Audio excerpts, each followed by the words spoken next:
सुप्रभात। आज इस वीडियो में हम दुर्गा सप्तशती के अध्याय चौथी सुनेंगे। तो चलिए शुरू करते हैं। दुर्गा सप्तशती चौथी अध्याय। इंद्रादि देवताओं द्वारा देवी की स्तुति। ध्यान। सिद्धि की इच्छा रखने वाले पुरुष जिनकी सेवा करते हैं तथा देवता जिन्हें सब ओर से घेरे रहते हैं, उन जया नाम वाली दुर्ग देवी का ध्यान करें। उनके श्रीअंकों की आभा काले मेघ के समान श्याम है। वे अपने कटाक्षों से शत्रुसमूह को भय प्रदान करती हैं। उनके मस्तक पर आबद्ध चंद्रमा की रेखा शोभा पाती है। वे अपने हाथों में शंख, चक्र, कृपाण और त्रिशूल धारण करती हैं। उनके 3 नेत्र हैं। वे सिंह के कंधे पर चढ़ी हुई हैं और अपने तेज से तीनों लोकों को परिपूर्ण कर रही हैं। ऋषि कहते हैं, अत्यंत पराक्रमी दुरात्मा महिषासुर तथा उसकी दैत्य सेना के देवी के हाथ से मारे जाने पर इंद्र आदि देवता प्रणाम के लिए गर्दन तथा कंधे झुकाकर उन भगवती दुर्गा का उत्तम वचनों द्वारा स्तवन करने लगे।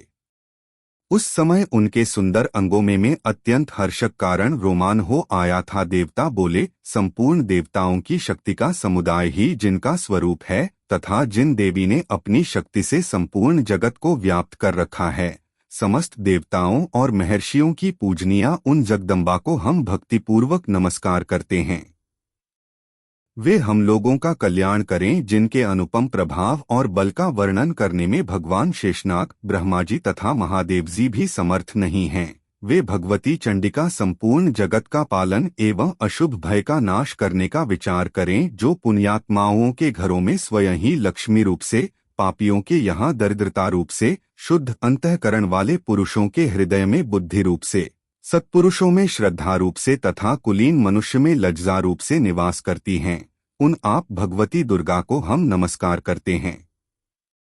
देवी, आप संपूर्ण विश्व का पालन कीजिए। देवी, आपके इस अचिंत्य रूप का, असुरों का नाश करने वाले भारी पराक्रम का तथा समस्त देवताओं और दैत्यों के समक्ष युद्ध में प्रकट किए हुए आपके अद्भुत चरित्रों का हम किस प्रकार वर्णन करें। आप संपूर्ण जगत की उत्पत्ति में कारण हैं। आप में सत्वगुण, रजोगुण और तमोगुण ये तीनों गुण मौजूद हैं, तो भी दोषों के साथ आपका संसर्ग नहीं जान पड़ता। भगवान विष्णु और महादेव जी आदि देवता भी आपका पार नहीं पाते। आप ही सबका आश्रय हैं।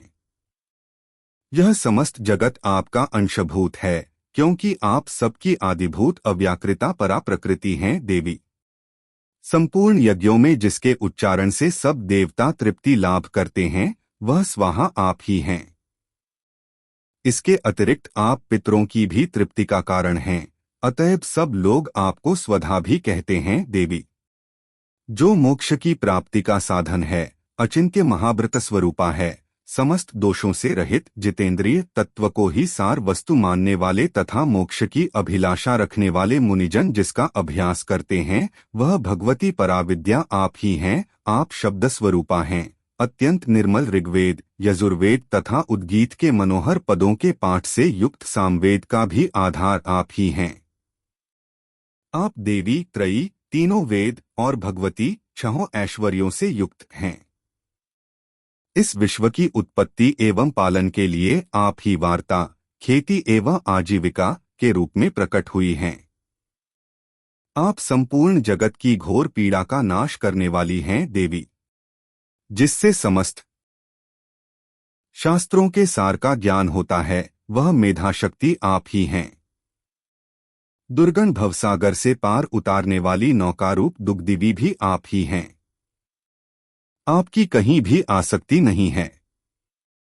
कैटभ के शत्रु भगवान विष्णु के वक्ष स्थल में एकमात्र निवास करने वाली भगवती लक्ष्मी तथा भगवान चंद्रशेखर द्वारा सम्मानित गौरी देवी भी आप ही हैं। आपका मुख मंद मुस्कान से सुशोभित, निर्मल, पूर्ण चंद्रमा के बिंब का अनुकरण करने वाला और उत्तम सुवर्ण की मनोहर कांति से कमनीय है, तो भी उसे देखकर महिषासुर को क्रोध हुआ और सहसा उसने उस पर प्रहार कर दिया। यह बड़े आश्चर्य की बात है। देवी, वही मुख जब क्रोध से युक्त होने पर उद्यकाल के चंद्रमा की भांति लाल और तनी हुई भौहों के कारण विकराल हो उठा, तब उसे देखकर जो महिषासुर के प्राण तुरंत नहीं निकल गए, यह उससे भी बढ़कर आश्चर्य की बात है, क्योंकि क्रोध में भरे हुए यमराज को देखकर भला कौन जीवित रह सकता है। देवी, आप प्रसन्न हो। परमात्म स्वरूपा आपके प्रसन्न होने पर जगत का अभ्युदय होता है और क्रोध में भर जाने पर आप तत्काल ही कितने कुलों का सर्वनाश कर डालती हैं। यह बात अभी अनुभव में आई है, क्योंकि महिषासुर की यह विशाल सेना क्षण भर में आपके कोप से नष्ट हो गई है। सदा अभ्युदय प्रदान करने वाली आप जिन पर प्रसन्न रहती हैं, वे ही देश में सम्मानित हैं। उन्हीं को धन और यश की प्राप्ति होती है। उन्हीं का धर्म कभी शिथिल नहीं होता तथा वे ही अपने हृष्ट पुष्ट स्त्री पुत्र और भृत्यों के साथ धन्य माने जाते हैं। देवी, आपकी ही कृपा से पुण्यात्मा पुरुष प्रतिदिन अत्यंत श्रद्धापूर्वक सदा सब प्रकार के धर्मानुकूल कर्म करता है और उसके प्रभाव से स्वर्गलोक में जाता है। इसलिए आप तीनों लोकों में निश्चय ही मनोवांछित फल देने वाली हैं। माँ दुर्गे, आप स्मरण करने पर सब प्राणियों का भय हर लेती हैं और स्वस्थ पुरुषों द्वारा चिंतन करने पर उन्हें परम कल्याणमयी बुद्धि प्रदान करती हैं। दुख, दरिद्रता और भय हरने वाली देवी, आपके सिवा दूसरी कौन है जिसका चित्त सबका उपकार करने के लिए सदा ही दयाद्र रहता हो। देवी, इन राक्षसों के मारने से संसार को सुख मिले तथा ये राक्षस चिरकाल तक नरक में रहने के लिए भले ही पाप करते रहे हों, इस समय संग्राम में मृत्यु को प्राप्त होकर स्वर्गलोक में जाए, निश्चय ही यही सोचकर आप शत्रुओं का वध करती हैं। आप शत्रुओं पर शस्त्रों का प्रहार क्यों करती हैं? समस्त असुरों को दृष्टिपात मात्र से ही भस्म क्यों नहीं कर देती? इसमें एक रहस्य है। ये शत्रु भी हमारे शस्त्रों से पवित्र होकर उत्तम लोकों में जायत, इस प्रकार उनके प्रति भी आपका विचार अत्यंत उत्तम रहता है। खड्ग के तेज पुछ की भयडूर दीमप्ति से तथा आपके त्रिशूल के अग्रभाग की घनीभूत प्रभा से चौंधियाकर जो असुरों की आंखें फूट नहीं गईं, उसमें कारण यही था कि वे मनोहर रश्मियों से युक्त चंद्रमा के समान आनंद प्रदान करने वाले आपके इस सुंदर मुख का दर्शन करते थे। देवी, आपका शील दुराचारियों के बुरे बर्ताव को दूर करने वाला है। साथ ही यह रूप ऐसा है जो कभी चिंतन में भी नहीं आ सकता और जिसकी कभी दूसरों से तुलना भी नहीं हो सकती, तथा आपका बल और पराक्रम तो उन दैत्यों का भी नाश करने वाला है जो कभी देवताओं के पराक्रम को भी नष्ट कर चुके थे। इस प्रकार आपने शत्रुओं पर भी अपनी दया ही प्रकट की है। वरदायिनी देवी, आपके इस पराक्रम की किसके साथ तुलना हो सकती है तथा शत्रुओं को भय देने वाला एवं अत्यंत मनोहर ऐसा रूप भी आपके सिवा और कहाँ है? हृदय में कृपा और युद्ध में निष्ठुरताएं दोनों बातें तीनों लोकों के भीतर केवल आप में ही देखी गई हैं। माता, आपने शत्रुओं का नाश करके इस समस्त त्रिलोकी की रक्षा की है। उन शत्रुओं को भी युद्धभूमि में मारकर स्वर्गलोक में पहुंचाया है तथा उन्मत्त दैत्यों से प्राप्त होने वाले हम लोगों के भय को भी दूर कर दिया है। आपको हमारा नमस्कार है। देवी, आप शूल से हमारी रक्षा करें।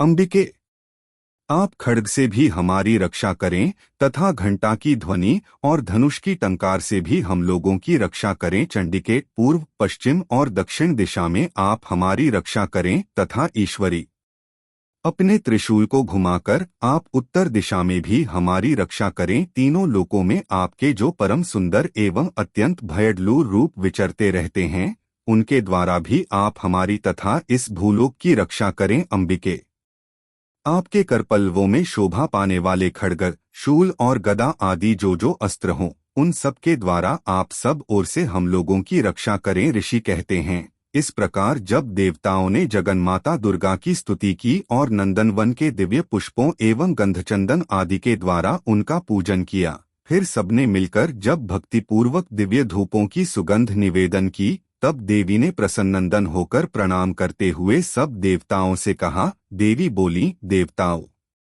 तुम सब लोग मुझसे जिस वस्तु की अभिलाषा रखते हो उसे मांगो। देवता बोले, भगवती ने हमारी सब इच्छा पूर्ण कर दी अब कुछ भी बाकी नहीं है, क्योंकि हमारा यह शत्रु महिषासुर मारा गया।